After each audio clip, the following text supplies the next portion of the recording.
Hey everyone, Romel here, and in this video, we'll be taking a look at the Virtual Racing School DirectForce Pro Wheelbase. This is the direct drive wheelbase that I've upgraded to, and my sim racing journey so far has consisted of the Logitech G29, followed by the CSW 1.0, and here we are now with the VRS DirectForce Pro Wheelbase.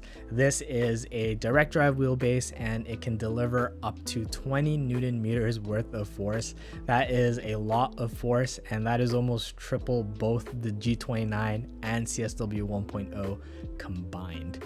This does retail for about $799 US, and you can get it directly off of Virtual Racing School's website. If you aren't in the US, I would highly recommend finding a local retailer, local to your country, or somewhere where you don't have to pay import duties, shipping, taxes, and all that other stuff. Since I'm in Canada, Advanced Sim Racing does carry the VRS DirectForce Pro, so I purchased it from them. It retails there for $13.49 Canadian, which after conversion, taxes, and potential duties, it ends up being around the same. Their bundle also does include the hub adapter. I'll have links in the description below if you wanted to get one for yourself. I'll get into why direct drive, what I like, what I don't like, and some things to consider if you're looking to making the upgrade yourself. But first, let's start with the unboxing. The wheelbase came in 3 different boxes from Advanced Sim Racing. You have the box for the controller, the box for the motor, and the box for the hub. You also get all the cables that you need to hook everything up. This is pretty heavy, so I'd recommend getting some help when you decide to mount it on your rig. It is doable with one person, as I did it by myself, but it is definitely a lot easier if you have an extra pair of hands. Depending on your rig, the way you mount it may be a bit different. For my setup, I use the front mount from Advanced Sim Racing. You can also get the mount from Virtual Racing School, and it allows you to mount it from the bottom rather than the front if you only have that option for your rig. It also doesn't matter what orientation you mount the motor, but I'd keep in mind where you want the cables to come out from. I have mine on the left side since that's where I have my controller. Once you have it mounted, all you need to do is plug the power and the encoder to the motor, and then you plug that into the controller. You'll need to attach the hub to the motor first before attaching a wheel or a quick release to it. For the quick release, I decided to go with the Zero Play quick release system. I heard really good things about it. I thought it looked nice, and it was available through a Canadian retailer at the time. However, it's currently not available anywhere in Canada, so I'd have to import the wheel side adapter if I wanted to get more wheels, and those can get pretty pricey. Once you've attached your wheel, you just need to plug the controller to an outlet and then plug the controller to your computer with the USB attachment. You will also need to download the VRS software before you start using the wheel. I'll have that linked down below. Before you hop into a sim with this wheel, you do need to center the wheel in the software. This is also where you can set the maximum force, the rotation, you have the force feedback settings, and some filters that you can apply to the wheel. You also have an area here where you can set your profile. For the force feedback settings and the filters, I haven't played around too much with this, so I went with some of the recommended settings that I found on their Discord. For most of the games that I play, the wheelbase is detected no problem, but with the F1 games, you'll need to add an XML file to a directory so the game can recognize the wheel itself. You can find this XML file in their community Discord under the F1 game channel. Let's talk about the specs real quick. For me, I'm not too technical when it comes to the wheelbases itself. If you want a deep technical breakdown, take a look at Barry from Sim Racing Garage or Will at Boosted Media. They do a great in-depth review of the wheelbase itself, but for me, I'm really only looking at the Newton meters, and this wheelbase outputs 20 Newton meters, which is definitely more than enough for me and my use cases, and probably more than I'll ever need. Right now, I'm currently running it at about 60%, which is 12 Newton meters. I decided to upgrade to a direct drive wheelbase because I wanted to see how much more detail and feedback I would get out of the wheel in comparison to the Fanatec CSW 1.0 or a Logitech G29. From what everyone has been telling me and what I've read online, a direct drive wheelbase makes the experience even more immersive. You're able to really feel the car under you. You can feel the curbs with even more detail, all the little bumps on the road when the road changes, and especially for me when I'm about to lose the car.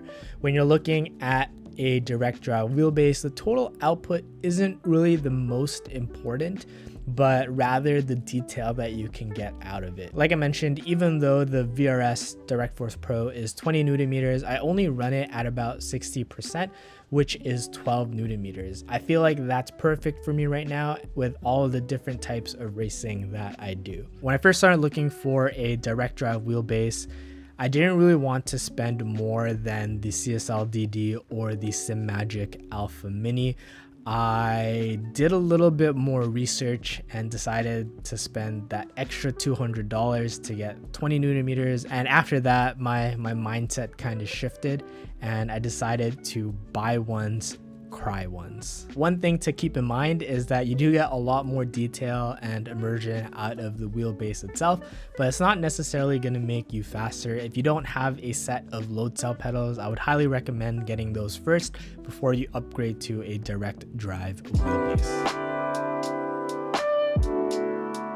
What I really like about the wheelbase is the amount of detail that you get out of it. It really is mind-blowing how real it feels as you're driving around in your car.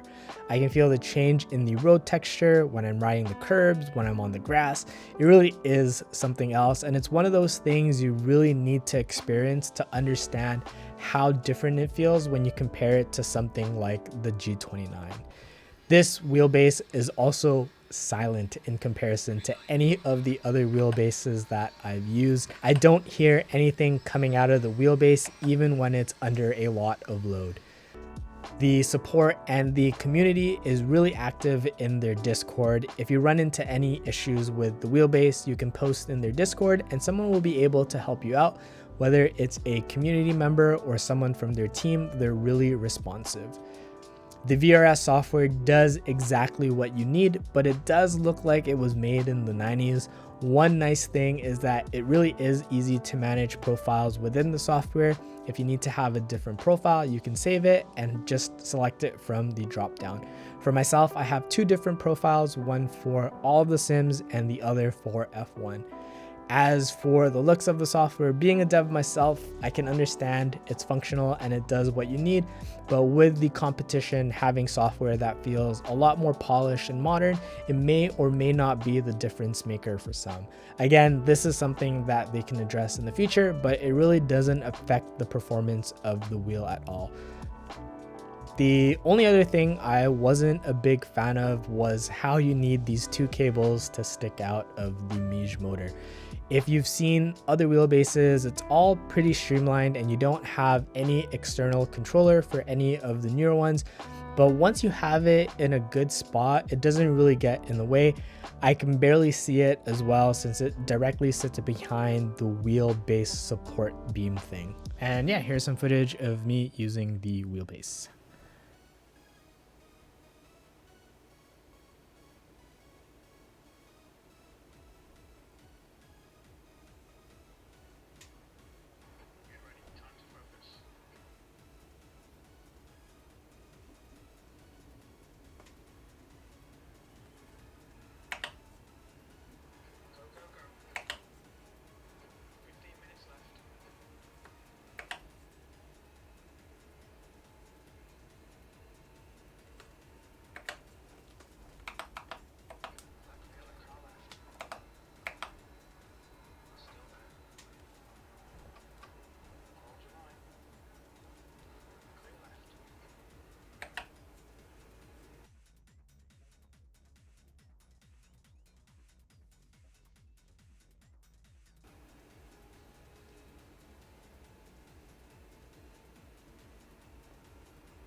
Overall, this wheelbase feels amazing in all of the sims that I've tried it in. Again, the only game that needed extra configuration were the F1 games. All the other sims worked out of the box, like iRacing, Assetto Corsa, and ACC.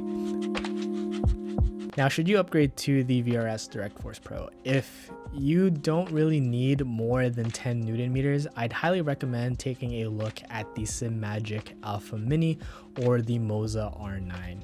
You'll save a little bit of cash and you can use that towards wheels or pedals if you don't have them yet.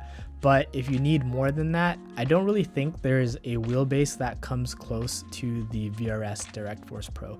You're getting a 20 Newton meter wheelbase for $799 US. If you take a look at the SimiCube 2 Sport, which is a 17 Newton meter wheelbase, that retails for about $1,200 US, and that's a $400 difference. You do have a couple more features on the SimiCube 2 Sport, but for me, I'd rather save that $400, put it towards pedals or even a wheel.